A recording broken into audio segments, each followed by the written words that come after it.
A Bíblia Sagrada nos apresenta uma das histórias mais impressionantes do Antigo Testamento, as 10 pragas do Egito.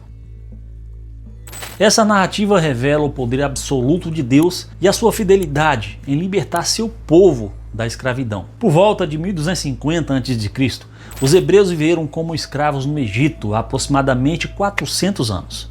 Eles haviam migrado para lá em busca de melhores condições de vida próximo ao Nilo, mas com o tempo se tornaram cativos de uma nação que não conhecia o Deus verdadeiro. Foi então que Deus chamou Moisés para uma missão extraordinária: confrontar Faraó Ramsés e exigir a libertação do povo escolhido. Cada recusa do governador egípcio resultaria em uma demonstração sobrenatural do poder divino. As 10 pragas divinas. Primeira praga: águas transformadas em sangue. Quando Moisés apresentou pela primeira vez ao faraó a ordem divina de libertar os hebreus, o rei egípcio recusou categoricamente. A resposta de Deus foi imediata e impactante. As águas do sagrado Nilo se transformaram em sangue. O Nilo era mais que um rio para os egípcios, era o símbolo de vida, fertilidade e poder divino. Ao transformar essas águas em sangue, Deus mostrou supremacia sobre as divindades egípcias. A água tornou-se imprópria para o consumo. Os peixes morreram e as plantações que dependiam do rio foram devastadas. O impacto foi devastador. Os egípcios ficaram sem água para beber, cozinhar ou se banhar. O comércio pelo rio parou completamente e o odor de peixes mortos se espalhou por toda a região. A própria fonte de vida do Egito havia se tornado símbolo de morte. Mesmo assim, o coração do faraó permaneceu endurecido e ele se recusou a reconhecer o poder do Deus de Israel. Segunda praga: invasão de rãs. Diante da segunda recusa de Faraó, Deus enviou a segunda praga. Milhares de rãs emergiram do rio e se espalharam por todo o Egito, invadindo casas, ruas e até mesmo o palácio real. Essa praga tinha um significado especial, pois a rã era considerada sagrada pelos egípcios, associada à deusa Heket, divindade da fertilidade. Deus transformou um símbolo sagrado em instrumento de julgamento, mostrando que nem mesmo seus deuses poderiam protegê-los. As rãs estavam por toda parte, nos fornos, nas camas, nos recipientes de comida, saltando sobre as pessoas constantemente. O som incessante dos coachós tornou impossível dormir ou ter paz.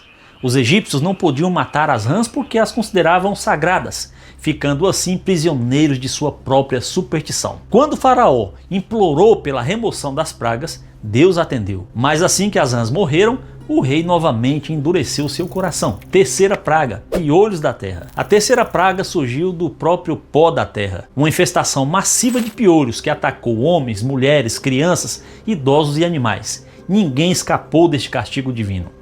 Foi nesse momento que os magos egípcios, que até então tentavam imitar os milagres de Moisés, reconheceram sua derrota.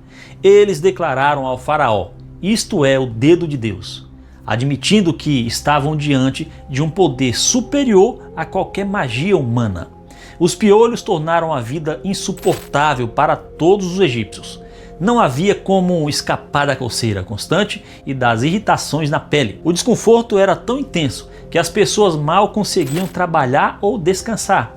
Até os animais sagrados dos templos estavam infestados, mostrando que nem mesmo seus locais mais santos estavam protegidos. A confissão dos magos deveria ter levado Faraó à humildade, mas sua teimosia o manteve rebelde contra Deus. Quarta praga: enxame de moscas. Pela quarta vez, o faraó se recusou a obedecer a Deus. A resposta divina foi o envio de enxames devastadores de moscas que cobriram todo o Egito. Mas aqui, Deus demonstrou sua proteção especial. Os hebreus, na terra de Gósen, permaneceram completamente livres dessa praga.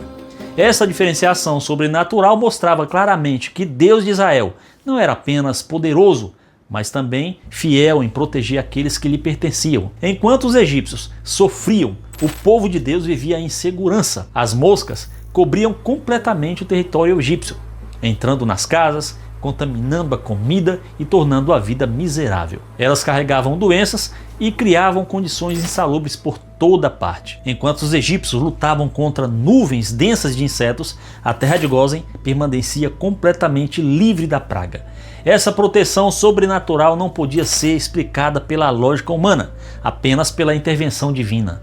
Mais uma vez, o faraó ignorou este sinal claro e manteve sua rebelião. Quinta praga: morte dos animais. Quando o faraó quebrou uma promessa feita a Moisés de libertar os hebreus, Deus enviou a quinta praga, uma peste devastadora que matou o gado dos egípcios em apenas um dia. Cavalos, ovelhas, camelos e bois morreram subitamente. Novamente, os rebanhos dos hebreus foram sobrenaturalmente protegidos. Essa praga atingiu diretamente a economia egípcia e demonstrou que Deus tem poder sobre a vida e a morte de todos os seres vivos. A devastação econômica foi imediata e catastrófica. Os egípcios perderam seus meios de transporte, sua fonte de leite, carne e lã. O cheiro de animais mortos se espalhava por todo o território, criando um ambiente nauseante. Famílias inteiras ficaram sem sustento da noite para o dia, enquanto os hebreus mantinham seus rebanhos saudáveis e prósperos.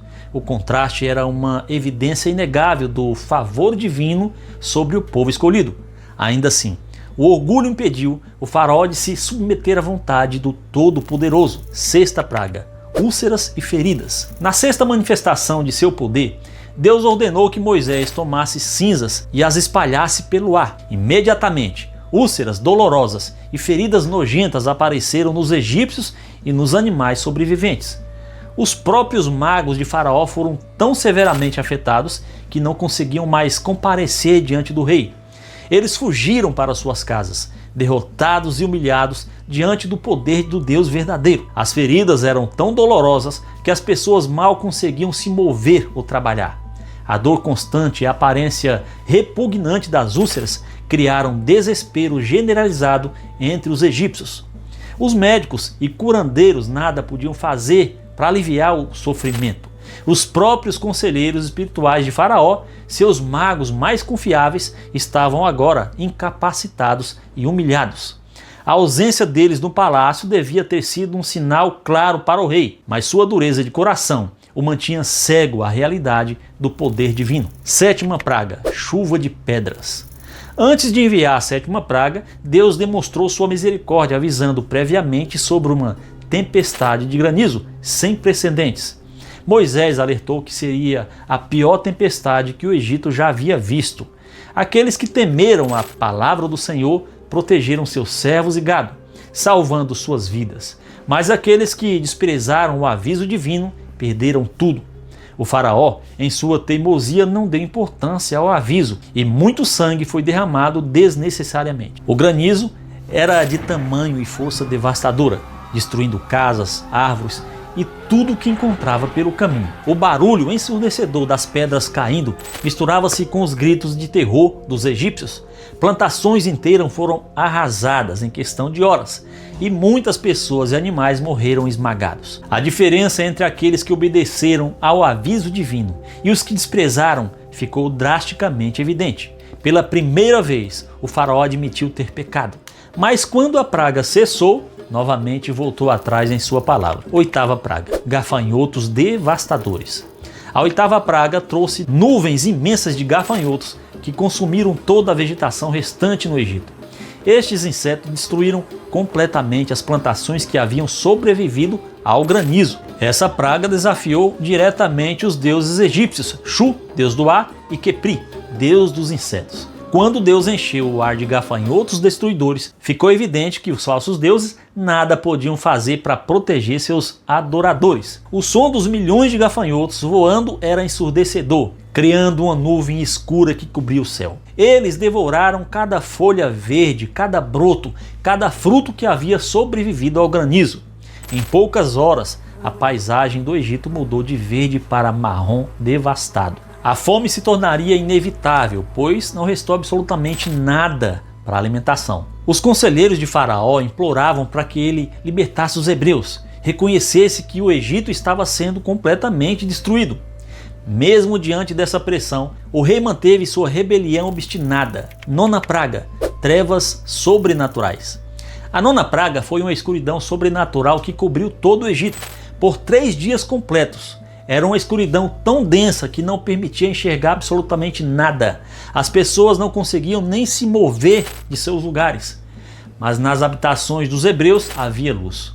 Essa distinção divina humilhava diretamente Ra, o principal deus egípcio, considerado o deus do sol. Deus mostrou que até mesmo o sol obedece à sua vontade e que ele é a verdadeira fonte de toda a luz. A escuridão era tão densa que podia ser sentida fisicamente, uma escuridão sobrenatural que paralisava completamente a vida no Egito.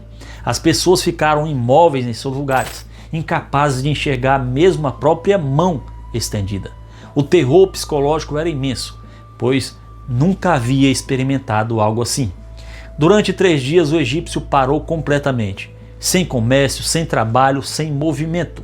O contraste com a luz nas casas dos hebreus era um milagre que desafiava toda a explicação natural. Quando a luz voltou, Faraó novamente falhou em reconhecer a soberania do Deus verdadeiro. 10ª praga, a morte dos primogênitos. A 10ª e última praga foi o golpe final que quebrou completamente a resistência de Faraó.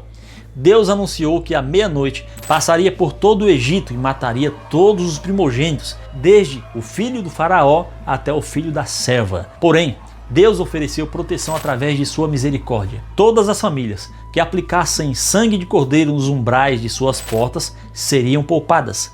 Este ato de fé salvaria o primogênito da morte. Quando chegou a meia-noite, o anjo da morte passou pela terra. Em cada casa egípcia houve luto e desespero, pois todos os primogênitos morreram, incluindo o herdeiro do trono. Mas onde havia o sangue do cordeiro, a vida foi preservada. O clamor que se levantou do Egito naquela noite foi indescritível. Era o choro simultâneo de uma nação inteira que havia perdido seus filhos mais preciosos. Não havia casa onde não houvesse um morto, desde o palácio real até a mais humilde choupana. O próprio faraó, que se considerava Deus, teve que enfrentar a morte de seu herdeiro, sentindo na própria carne o poder do Deus verdadeiro. O contraste com as casas dos hebreus, onde havia celebração e gratidão pela proteção divina, selava definitivamente a definição entre o povo de Deus e seus opressores. Quebrado e derrotado, o faraó finalmente se rendeu ao poder infinito do Todo-Poderoso, o poder e propósito divino. Cada praga enviada por Deus tinha um propósito específico: demonstrar que ele era o único Deus verdadeiro, superior a todas as divindades egípcias. Cada castigo atacava diretamente os falsos deuses adorados pelos egípcios. Deus não estava apenas punindo o Egito, ele estava revelando sua natureza suprema e sua autoridade absoluta sobre toda a criação. A proteção do povo escolhido. Em várias pragas, os hebreus foram protegidos sobrenaturalmente. Durante a invasão de moscas, a peste nos animais e as trevas, apenas os egípcios sofreram, enquanto o povo de Deus permaneceu seguro. Essa proteção divina mostrava claramente a distinção entre aqueles que pertencem a Deus e aqueles que o rejeitam. Era uma demonstração prática do amor e fidelidade de Deus para com sua aliança. Mesmo em sua ira, Deus demonstrou misericórdia. Antes da chuva de pedras, ele avisou aos egípcios para se protegerem. Na última praga, ofereceu proteção a todos que obedecessem sua instrução de marcar as portas com sangue de cordeiro. Deus não tem prazer na destruição dos ímpios. O faraó teve 9 oportunidades de obedecer a Deus e libertar os hebreus. Cada recusa resultou em maior sofrimento para o seu povo. A 10ª praga foi o juízo final sobre a teimosia e dureza de coração do governante. A justiça de Deus é perfeita.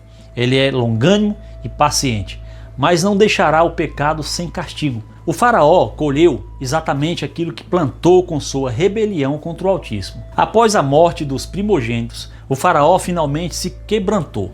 Em desespero total, ele chamou Moisés e disse: levantai-vos, saí do meio do meu povo, tanto vós como os filhos de Israel. Ide, servi ao Senhor, como tens dito. O povo hebreu deixou o Egito carregando nas mãos apenas sua liberdade, mas também as riquezas que os egípcios lhe deram, cumprindo assim a promessa que Deus havia feito a Abraão séculos antes. Que possamos então, como o povo hebreu, reconhecer a soberania de Deus em nossas vidas e confiar em seu poder para nos libertar de toda forma de escravidão espiritual. Se você gostou desse vídeo, compartilha, inscreva-se no canal e até a próxima.